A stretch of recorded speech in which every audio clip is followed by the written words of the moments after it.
Good morning, good morning, good morning everyone. This is Professor Vincent Torre Bongolan. Ayan, samahan na naman po ninyo ako sa pagtalakay sa maiinit na issue na kinakaharap sa ating bansa. Okay, so nitong mga nakaraang mga linggo ay talaga namang marami ang nagulat, marami talaga ang nainis sa Supreme Court dahil sa kanilang desisyon na ibasura ang impeachment complaint laban kay Vice President Sara Duterte. Malinaw na malinaw naman po sa ating konstitusyon na ang anumang usaping legal na hindi po malinaw ay tanging Korte Suprema lamang ang makapagbibigay ng linaw sa mga tinatawag nating gray areas in the impeachment complaint. Ayan. So, balikan lamang natin yung mga patutsada nitong mga congressman, nitong ilan sa mga senador, bago po ang naging desisyon ng Korte Suprema. Kung inyong matatandaan, nakagawa na tayo ng ilang video noon pa at sinasabi natin na ito pong impeachment laban kay Vice President Sara Duterte ay hindi po magtatagumpay. Hindi po magtatagumpay dahil sa napakaraming mga violation ng House of Representatives. Sila po ang punot dulo ng lahat ng ito. Sila ang gumawa ng ingay at kahit sila mismo alam nila na hindi magpo-prosper, hindi magtatagumpay ang kanilang balak na tanggalin sa gobyerno, tanggalan po ng karapatan ang pangalawang pangulo na makatakbo sa 2028 presidential election. Kaya ang ginagawa at ginawa ng mga kongresistang ito, mga kaibigan, ay ginawang malaking issue ang 125 million pesos na confidential fund ng OBP at ng dating opisina ni Vice President Sara Duterte na Department of Education. Gumawa po sila ng paraan para masira at malagyan po ng masamang imahe ang ating Vice Presidente by hook or by crook, no? Gumawa po sila ng mga bagay na alam nila sa sarili nila na hindi tama at wala pong basihan, wala pong matibay na ebidensya. Ilang beses na pong naglabas ang Commission on Audit ng kanilang report kaugnay nga po sa paggastos ng Vice President sa confidential fund na ibinigay po sa kanyang tanggapan.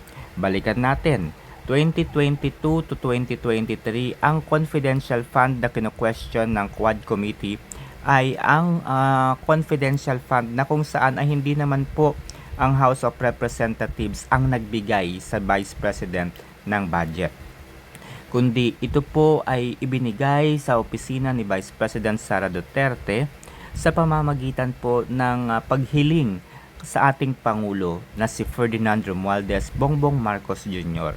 Tama mga kaibigan, hiniling po ni Vice President Sara Duterte na bigyan siya ng confidential fund sapagkat marami siyang mga programa sa kanyang opisina at sa opisina po nitong DepEd noon, no?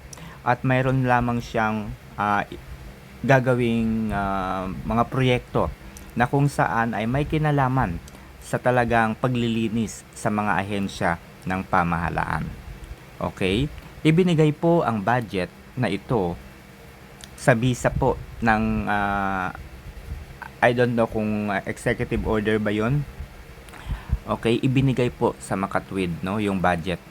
So, dumating po yung budget December 11, if I were not mistaken. December 11 po natanggap ng OBP ang budget. Okay? Sa mga hindi po nagtatrabaho sa gobyerno at doon sa hindi po involved sa budgeting ng isang opisina, no, whether private or public, every agencies, every corporations, every companies, mga kaibigan, ay merong tinatawag na budgeting sa loob ng isang taon. Bakit? Kasi sa loob ng isang taon, merong target budget na nakalaan para sa operasyon ng isang kumpanya, opisina. At sa loob din po ng isang taon ay merong mga expected expenses ang bawat opisina. Hindi po pwedeng magbawas, hindi po pwedeng magdagdag sa mga budget. Okay? Pero, yung mga proyekto, kapag hindi po nagawa yung proyekto na yun, yung natitira doon sa pera, ay isosoli po ito. Alright? So, dumating po December 11. So, sa tingin po ba ninyo mga kaibigan, ay ganun po ang paggastos? Kailangan isole dahil 11 days, dahil ilang araw na lamang ay matatapos na ang 2022 to 2023. Okay? So, ganito po yun. Kapag sa gobyerno mga kaibigan, project muna bago bayad. Okay? Project muna bago bayad. Ano po ang ibig kong sabihin? Halimbawa ako po ay mayroong kumpanya. Ang kumpanya ko ay related sa construction. Okay? Related sa construction ng kumpanya ko. Nakakuha ako ng proyekto sa DPWH. To cut the story, natanggap ang aking kumpanya, nakapasa sa bidding. Okay? Ang mangyayari po, gagawin ko muna yung proyekto. Tatapusin ko muna yung 50% ng project. Kapag natapos ko na yung project, magsesend ako ng invoice doon sa gobyerno, sa DPWH. Sasabihin ko sa DPWH, "Dear Sir, Madam, natapos na namin ang 50% ng proyekto na inyong ipinagawa at ipinagkatiwala sa amin. And these are the expenses, these are the breakdown ng expenses, and these are the amount na kailangan namin." So, ang gagawin po ng DPWH, susuriin nilang mabuti, titignan nila yung proyekto. Tapos pag nagawa, nakita nila, okay, sige, magsasubmit na kami nito sa DBM na ibigay na yung pondo. So, ano po ibig kong sabihin? Hindi po kaagad-agad cash ibinibigay yung pera. No? Wala pong wala pong kaliwaan na tinatawag. So, very obvious mga kaibigan, na kapag operate ang Office of the Vice President, nakagawa po sila ng kanilang mga dapat gawin. Gaya ng naipangako ni Vice Presidente. Baka nakakalimutan po ninyo, si Vice President ay dating miyembro ng isang ahensya o opisina na kung saan ay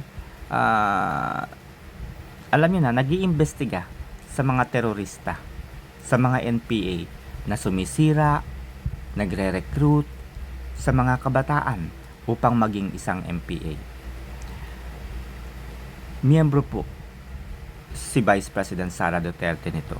Isa po siya sa mga opisyal ng ahensyang ito, ng opisinang ito. So, nagawa na yung project, nagkaroon na ng surveillance, nalaman na nila ang mga bagay na dapat nilang malaman at iniimbestigahan. Therefore, tapos na ang proyektong ito. Kailangan na lang magbayad. Kaya nang dumating na po yung pera, wala nang gagawin ng Office of the Vice President kundi pirmahan na lamang ito. Pirmahan na lamang na ibigay na yung 50%, ibigay na yung 100%, ibigay na yung porsyento. Ngayon dahil tumagal po yung pagre-release ng pondo at natapos na yung mga proyekto, pirma na lamang. So wala pong mali, wala pong katakataka doon sa paggastos ng Office of the Vice President. Kasi kung isosoli na naman po ito sa DBM, ay baka abutin na naman ng 1 taon ang pagre-request. Kasi nakadepende na naman po ito sa susunod na taon yung pagbabudget, kung isasama pa ba. Okay? So, ganun po ang proseso. Okay? So, eto na nga mga kaibigan. Itong mga nakaraang linggo nga ay nagdesisyon ang Korte Suprema na ibasura na yung impeachment complaint dahil sa malaking paglabag ng House of Representatives. Okay? Hindi po nila inisip na ang nagbigay po sa kanila ng karapatan na mag-initiate ng impeachment ay ang konstitusyon. Constitution is regarded as the highest law of the land. No? Constitution is regarded as the highest law of the land. And therefore, the House of Representatives and the Senate of the Philippines should be thankful because the framers of the constitutions reiterated the obligations, the mandate about the impeachment sa Congress at sa Senate. So magpasalamat tayo doon sa mga framers of the Constitution sapagkat iniisip po ng mga framers na dapat magkaroon ng check and balance. Okay? Magkaroon po ng check and balance. Bagamat napakahalaga po ng papel na ginagampanan ng judicial,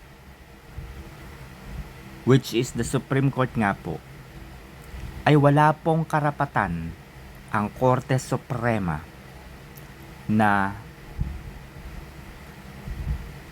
dinggin, pag-usapan,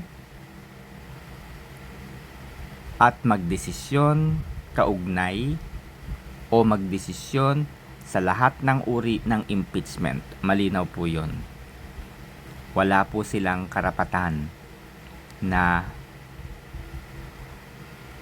magkaroon ng trial at magdesisyon sa lahat ng uri ng impeachment. Okay? Hindi po nila yon mandato. Okay, so ang mandatong ito ay yung pag-initiate ng impeachment dapat ay sa House of Representatives. Yung mag-try and decide ng tungkol sa impeachment, yan ay nasa Senate of the Philippines. Alam naman po natin na marami pa pong butas ang impeachment. Butas na ang ibig sabihin ay mga hindi malilinaw na mga rules, mga bagay-bagay. Kaya naman, hindi po maaaring magsagawa ng impeachment kung hindi po malinaw sa bawat parte yung kabuuang proseso ng impeachment. Halimbawa, yung pag-initiate pa lamang sa impeachment, meron tayong tinatawag na 1-year bar rule. Kung ang impeachment, mga kaibigan, ay hindi nga po naintindihan ng House of Representatives yung 1-year bar rule,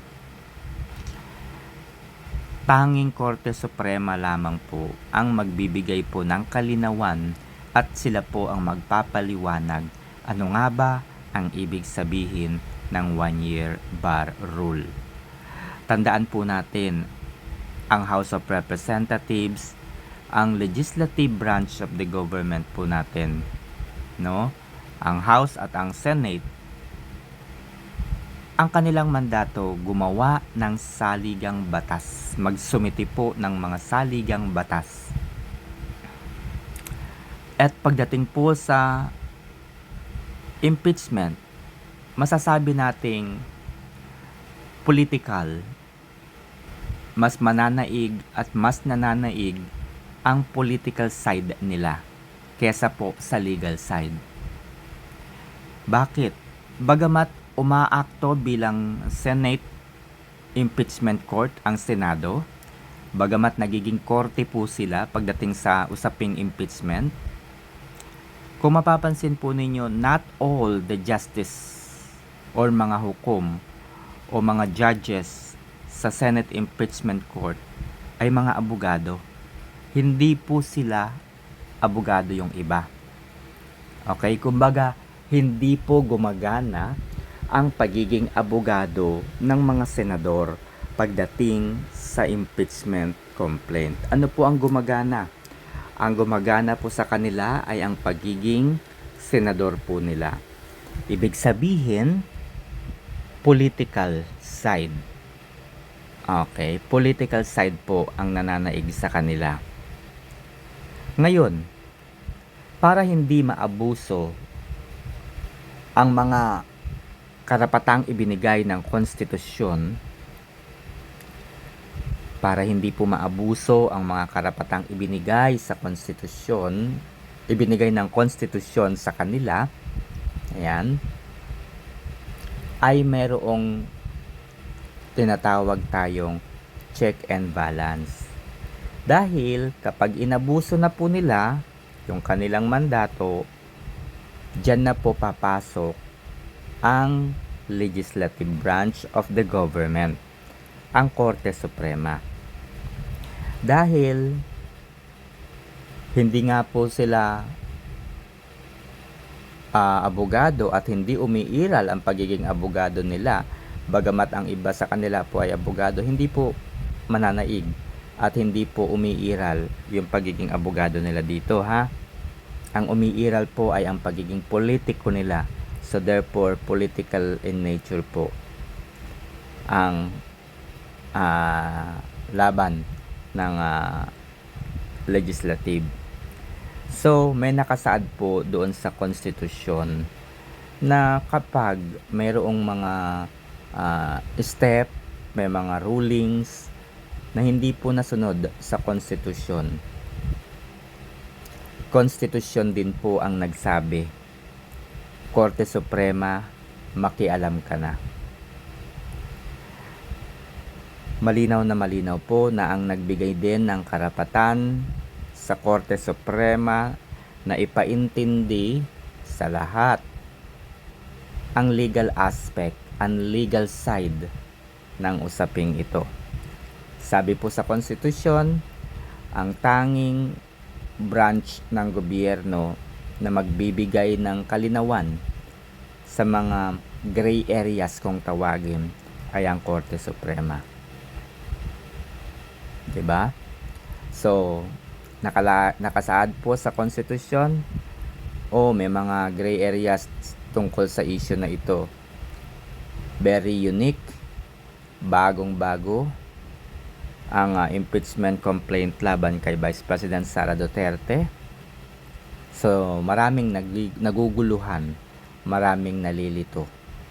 Therefore, sabi ng konstitusyon, Korte Suprema, ito na ang panahon para gamitin mo naman ang iyong mandato, paganahin mo ang iyong mandato na i-interpret ang batas, ang mga rulings sa impeachment. Bigyan ng linaw ang mga malalabong parte sa prosesong ito. And therefore, it shows na ginampanan lamang ng Korte Suprema ang kanilang mandato na ibinigay, inilatag sa konstitusyon. Okay? So, wala po tayong nakikitang violation dito ang Korte Suprema sapagkat lahat po ng desisyon ng Korte Suprema ay final and binding. Ibig sabihin po, kapag nagdesisyon po ang Korte Suprema, wala na po itong api-apila pa. Saan ka aapila? Wala na po. This is final and executory. Even the President of the Republic of the Philippines, mga kaibigan, ay hindi po maaaring utusan, sabihan ang Korte Suprema, baguhin ninyo ang inyong desisyon. Hindi po pwede yun. Bawal na po yun. Sapagkat para mo na rin kinalimutan, para mo na rin binastos ang konstitusyon. Binastos mo na rin ang konstitusyon. Diba? Hindi mo na sinunod. Kasi malinaw naman na ang highest law of the land ay ang constitution, but the supreme arbiter of the land is the Supreme Court. Therefore, questionin mo. Para bagang alam niyo ito, guys. Ito lang yung diyan yung pwede nating ipaliwanag dito. Halimbawa, may isang rapist, kinasuhan. Bakit sa palagay ninyo nahatulan ng guilty yung rapist? Dahil nilabag niya ang nakasaad sa batas. Bawal ang kanyang ginawa. Kriminal ang kanyang ginawa. 'Di ba? Kaya nahatulan yung rapist. Sino ang nagbigay ng dahilan para siya ay desisyon ng kasuhan? Batas. 'Di ba? Batas ang nagsabi. So therefore, idineklara ng Korte Supremang unconstitutional yung impeachment dahil nilabag nila ang batas. No, dahil nilabag nila ang batas. Nilabag nila ang konstitusyon. Okay lang sana kung simpleng batas lang yung nilabag nila eh. Pero ang nilabag ng House of Representatives, konstitusyon, the highest law of the land yung kanilang nilabag. Malinaw naman na nakasaad doon yung 1-year bar rule. Okay? So, even yung gumawa at sumulat po no ng konstitusyon na si retired Justice Adolfo Ascuna, sabi niya wala namang nilabag ang Supreme Court. Pati nga doon sa pati nga doon sa naging desisyon ng Senate Impeachment Court na i-remand yung articles of impeachment, natuwa itong si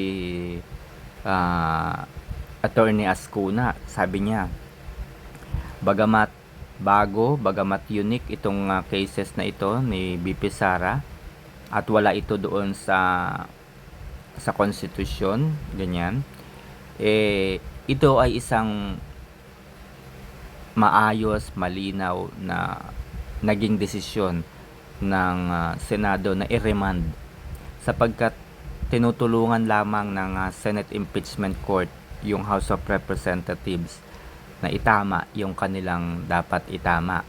Kaya nga ang hinihingi lamang ng Senate during that time is ipa-attest lang, ipa-certify lamang sa House of Representatives itong articles of impeachment. So sa halip na sundin nila itong Senate Impeachment Court, anong ginawa nila? Nagpa-interview sa media, nagpunta sa simbahan at tuluyang inilibing ang articles of impeachment. So ibig sabihin mga kaibigan, alam mismo ng House of Representatives that the impeachment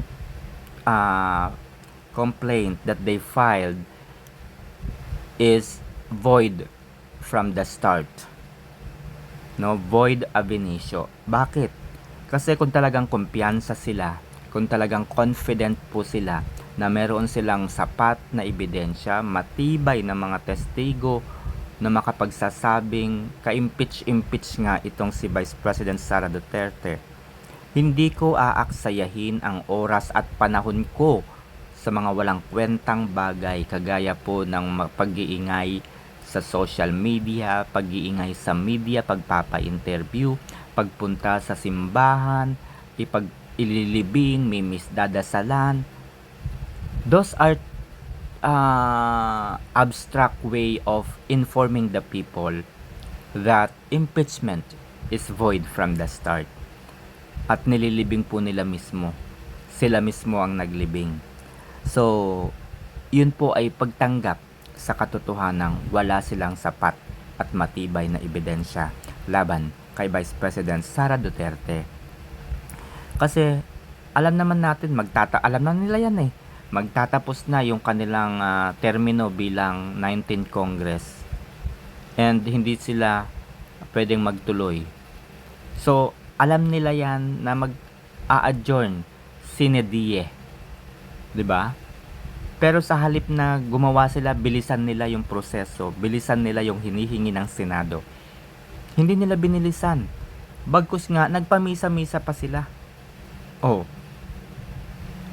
Kung talagang porsigido ka, desidido ka, confident ka, dapat right there and then, pagkatanggap mo doon sa na-remand sa inyong articles of impeachment, drop na kaagad. May mga abogado naman dyan Andyan si Attorney Jinky Beatrix Luistro. O, abogado yan, yung mga yan. Sino pa? Ang daming mga miyembro ng prosecution. Attorney Lorna Kapunan is one. O, di ba? Ang dami po na mga miyembro ng prosecution na abogado. 'Di ba? So, alam niyo po ang dahilan, mga kaibigan. Alam niyo po ang katotohanan. Tama po ang naging desisyon ng Korte Suprema. Bakit? Dahil si Laila de Lima ay humingi po ng apology. Humingi po ng tawad, humingi po ng sorry sa Korte Suprema. Dahil sa kanyang remark na one-sided daw ang Korte Suprema. Alam nyo, matagal ko nang sinasabi, si Laila de Lima galit na galit yan kay Duterte. Pero lumalaban si Laila de Lima sa panig ng katotohanan. Nais pa rin niyang igalang ang ating konstitusyon, ang saligang batas. So hindi po siya name-personal. Kitang-kita natin yan sa kanyang mga galawan. So ibig sabihin, mga kaibigan, kung magkakaroon lamang ng common sense ang mga anti-Duterte, malinaw nilang maiintindihan na itong si Laila de Lima nga, abogada, humingi ng sorry doon sa one-sided remark nito sa desisyon ng Korte Suprema. So ibig sabihin, alam po ni Laila de Lima na ang Korte Supremang desisyon ay final and binding at hindi maaaring iapila, no? Final and binding na ibig sabihin po ay magiging batas na magagamit sa mga susunod na mga taon. Halimbawa, maulit muli ang ganitong sitwasyon, may House of Representatives na na gustong ma-impeach ang kanilang kalaban sa politika, no? At ganito po yung mangyayari. Gagamitin ngayon ng Senate Impeachment Court ang rulings na ito. Okay, nakalagay na doon, sasabihin nila, oh, this impeachment complaint against blah blah blah is void and cannot be continued. Alright, so ibabasura nila ito. Ang kanilang jurisprudence na gagamitin ay ang Duterte, Vice President Sara Duterte versus House of Representatives according to the court's decision, blah blah blah blah blah blah. So ganun na po 'yun. Magiging batas na po ang naging desisyon ng Korte Suprema. Alright? So ganun lamang po kasimple, 'di ba? Madali namang intindihin eh. Ewan ko ba kung bakit hindi makaintindi itong mga 'to.